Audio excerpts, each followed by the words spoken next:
Hello everyone, welcome once again to SSC T point. मैं शिवम पांडे एक बार फिर से आज आपके सामने और अपने आई होप आप सभी लोग अच्छा कर रहे होंगे, सारे दोस्त लोग।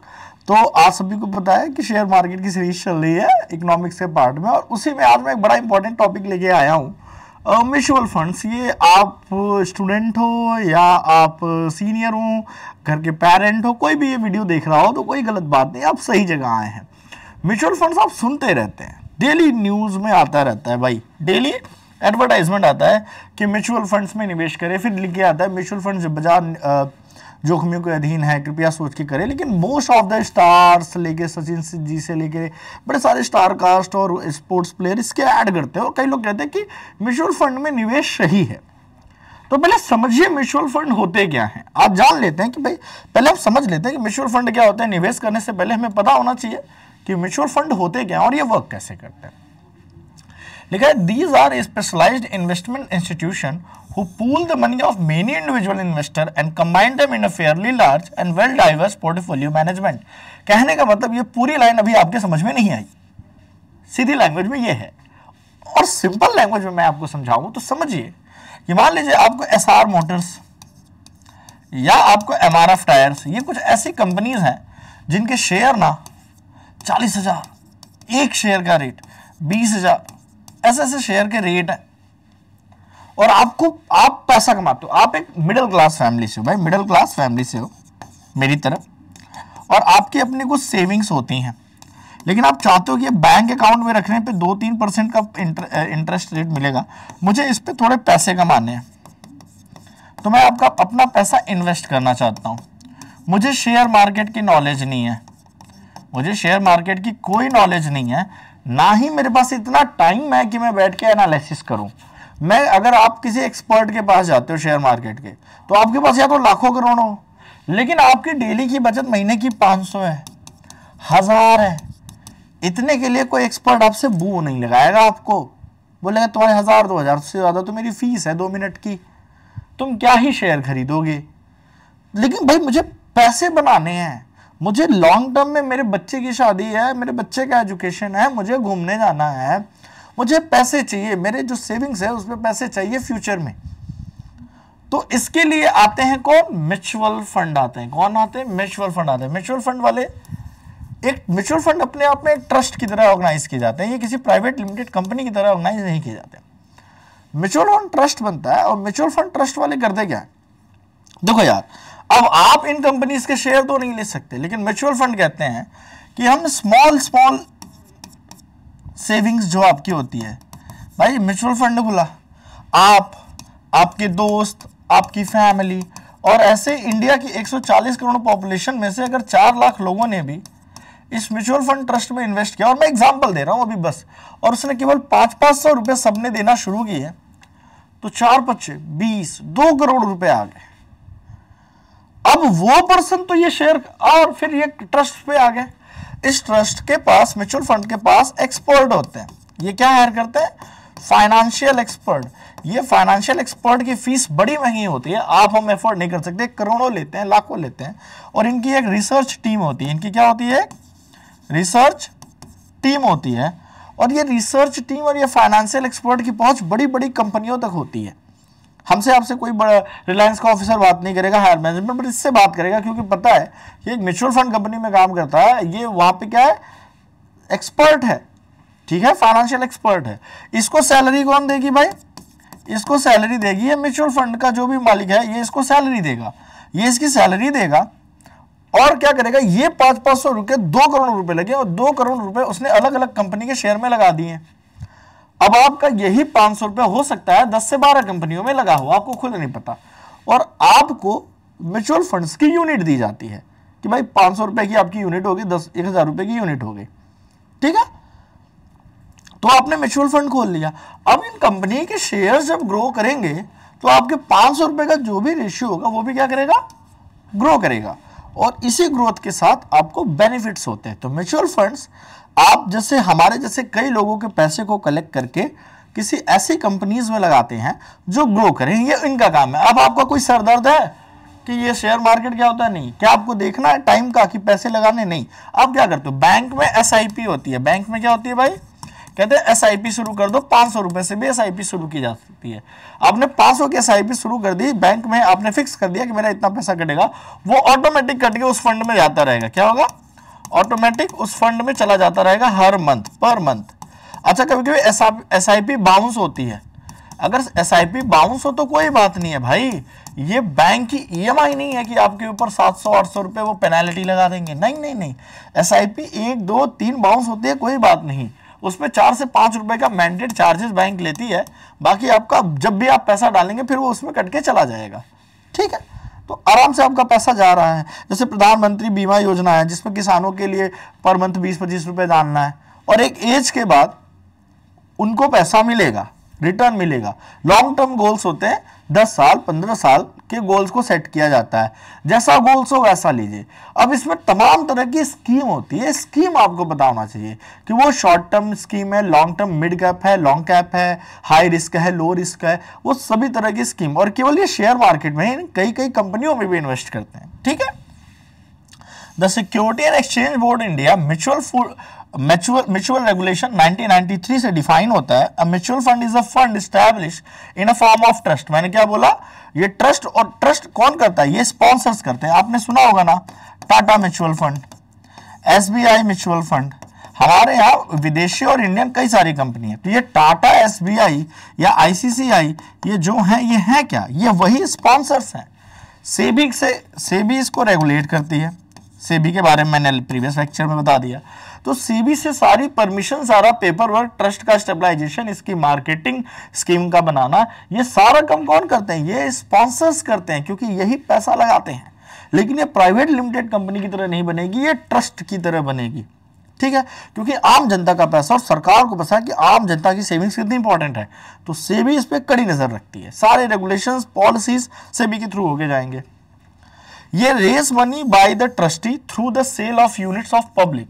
तो ये म्यूचुअल फंड्स की आपको यूनिट बेचते हो और आप 500 रुपए की यूनिट है तो उसका पैसा मिलता है, और उस पर फिर जो भी प्रॉफिट इन फ्यूचर होगा वैसे ही वैसे आपका रिटर्न आता है। देखिए, बेसिकली कहा जाता है कि 10% मिनिमम और 20% मैक्सिमम के बीच में म्यूचुअल फंड्स में रिटर्न होते हैं। इससे हाई रिटर्न वाले में हाई रिस्क हो जाता है।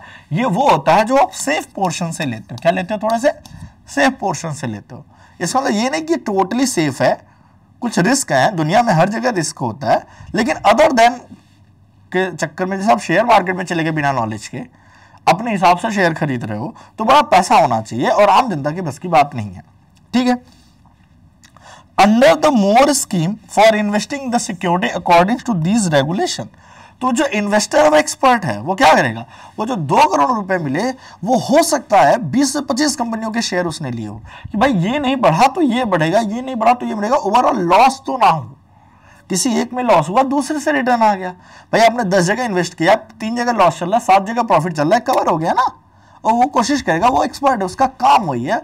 और इसी में अब मान लीजिए आपने 500 रुपए लगाए हैं, तो हो सकता है आपके केवल 450 रुपए इन्वेस्ट में 50 रुपए प्रोसेसिंग चार्ज वगैरह में गए। मतलब यही 50 रुपए में वो क्या करेगा? फाइनेंशियल एडवाइजर को सैलरी देगा, और कंपनी अपने पास कुछ 2-3 रुपए रखेगी, और कुछ रुपए उस सैलरी और उस टीम को देगी।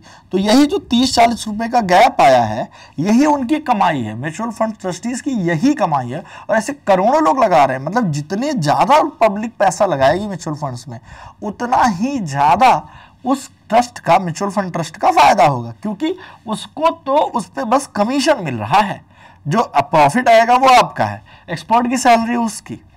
तो इस तरह से अब वो पैसे लगाते कहाँ कहाँ हैं? तो टाइप्स ऑफ म्यूचुअल फंड्स में एक क्लोज एंड होता है और एक ओपन एंड होता है। इसमें होता है कि फंड की लिमिट होती है। ये क्या होती है? फंड की लिमिट होती है। उस लिमिट पे पहुंच के इन्वेस्टर्स से पैसा लेना बंद कर दिया जाएगा। ठीक है, और ये ओपन एंड होता है, मतलब जितना पैसा आ पाता है ओपन एंड म्यूचुअल फंड्स, उतने इन्वेस्टर्स को आने दो, हम उतना ही ज्यादा डाइवर्स करेंगे। ठीक है, तो ओपन एंड हो गया, क्लोज एंड की एक लिमिट तक है कि हम इतना ही पैसा लेंगे इन्वेस्टर से और इतने को ही फैलाएंगे और इसमें इनको रिटर्न देंगे। ओपन एंड क्या कहता है? कोई जितने इन्वेस्टर उठते हैं मतलब ऐड करते जाओ, हमें उतना ही फायदा होगा और हम उतना ही करेंगे।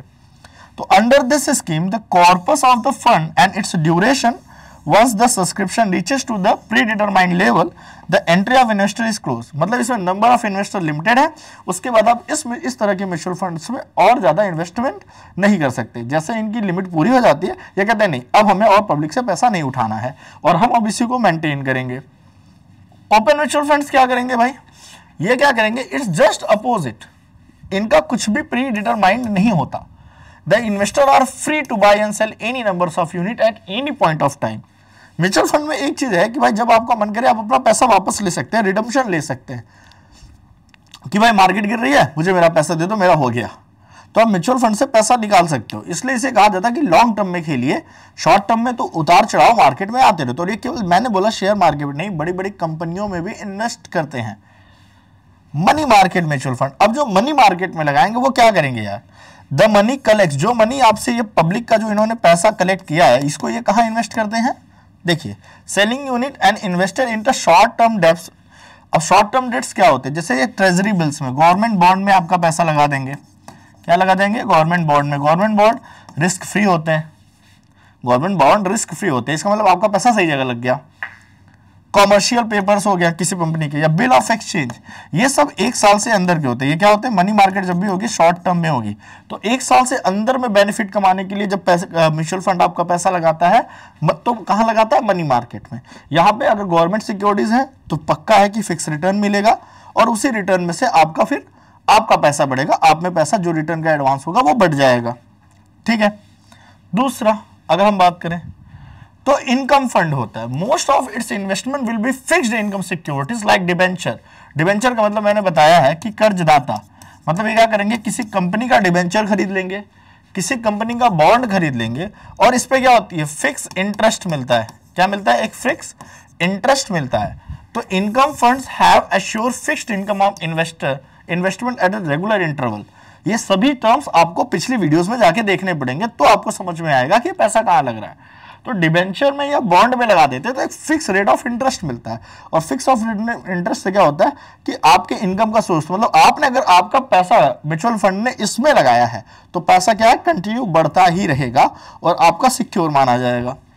तीसरा, ग्रोथ फंड स्कीम में अगर आपने लगाया है तो ये स्टॉक में, ये शेयर मार्केट है। अब ये क्या है, ये शेयर मार्केट है। जब स्टॉक वर्ड आ जाए तो अब आप शेयर में लगा रहे हैं। अब ये क्या करेंगे, कई बार कई सारी रेपुटेटेड कंपनीज के शेयर लेते हैं ताकि रिस्क फैक्टर कम हो। क्या हो, रिस्क फैक्टर कम हो, कहीं ना कहीं भाई जनता का पैसा ना डूबे, क्योंकि जो रिसर्च टीम है या जो इन्वेस्टर है वो चाहेगा कि उसकी रेपुटेशन बनी रहे।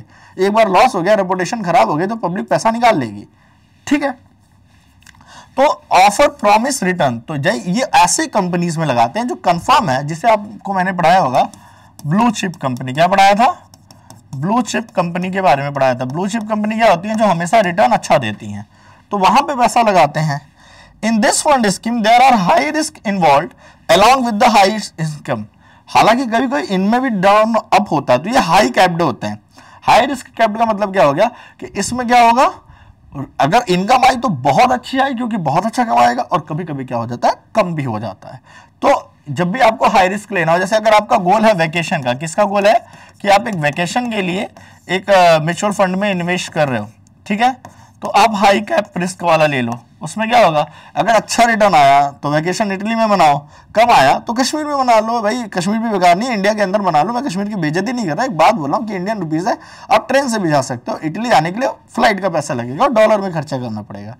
तो उस तरह से आप इस तरह के जब भी ग्रोथ फंड स्कीम में पैसा लगाओ तो हाई रिस्क वाला होता है। ये मतलब लग्जरी चीजों के लिए अगर आपका गोल है तो वहां लगाइए। पढ़ाई वगैरह में बच्चों के लगा हुआ है, एजुकेशन से रिलेटेड आपको एसआईपी करनी है, आपका गोल है, तो इन सारी चीजों में आप पैसा लगा सकते हैं।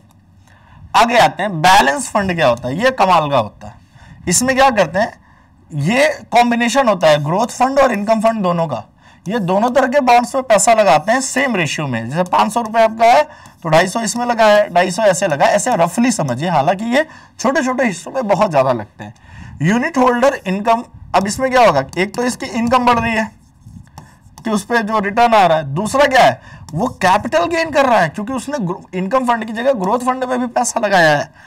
तो कंपनी को एक तरह से वो डिबेंचर बॉन्ड्स ले रहा है। डिबेंचर बॉन्ड लेने से क्या, कंपनी का कर्जा दाता है ना वो, और शेयर खरीद रहा है, तो वो एक तरह से कैपिटल गेन कर रहा है।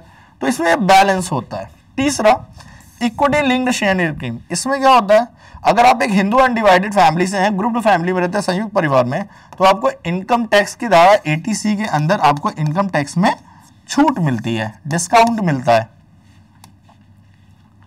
टोटल एक्सपेंस रेशियो TER, भाई ये वही है कि जब आपने 500 रुपए लगाए तो टोटल एक्सपेंस रेशियो आपको पता होना चाहिए कि भाई आपके पूरे 500 नहीं लगेंगे, हो सकता है आपके 450 लगे, 480 रुपए लगे, 20 रुपए एक्सपेंस रेशियो आया। ये टोटल एक्सपेंस रेशियो जितना कम हो उतना फायदेमंद है। क्यों? क्योंकि जो एक्सपर्ट हायर किया है उस म्यूचुअल फंड ने और जो उसकी टीम है उसकी सैलरी देनी है। तो जब टोटल एक्सपेंस रेशियो मान लीजिए आपका 498 रुपए मार्केट में लग रहा है और केवल 2 रुपए आ रहा है, तो इस एक्सपर्ट की राय आप केवल 2 रुपए में अफोर्ड कर रहे हो, जो शायद आप 20,000 दे देना तो भी अफोर्ड नहीं कर पाते, क्योंकि इसमें वो पूरी पब्लिक का पैसा लगा रहा है, आपको इंडिविजुअली वो नहीं जानता है। तो ये जितना कम होता है टोटल एक्सपेंस रेशियो TER क्या होता है, तो म्यूचुअल फंड जो ट्रस्ट होते हैं उनमें जो एक्सपर्ट्स होते हैं उनकी फीस वगैरह चार्जेस वगैरह जो लगते हैं और सब पे इक्वली डिवाइड किए जाते हैं कि भाई 2 लाख पब्लिक है, 2 लाख से डिवाइड कर दो उसकी सैलरी और एक्सपेंसेस, तो वो 1 से 2 रुपए आ रहे हैं। तो ये आपका टोटल एक्सपेंस रेशियो है उस एडवाइजर्स की सलाह का कि आपके पैसे पे केवल 2 रुपए के चार्ज हैं। ये जितने कम होते हैं उतना ही ज्यादा पैसा फिर आपका क्या होता है, इन्वेस्ट होता है। तो पूरा 500 का 500 आपका कभी इन्वेस्ट नहीं होता है, ठीक है। The more the TER the less return in the portfolio.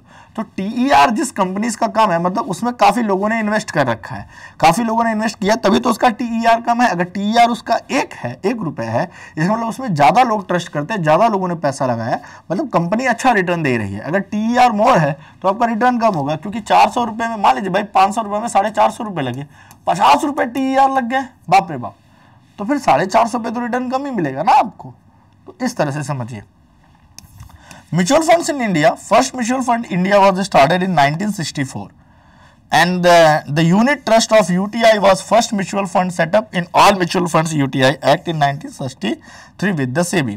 तो सबसे पहली कौन सी म्यूचुअल फंड थी? UTI, फिर बाहर से आए, फिर आजकल सभी बैंक्स म्यूचुअल फंड चलाते हैं।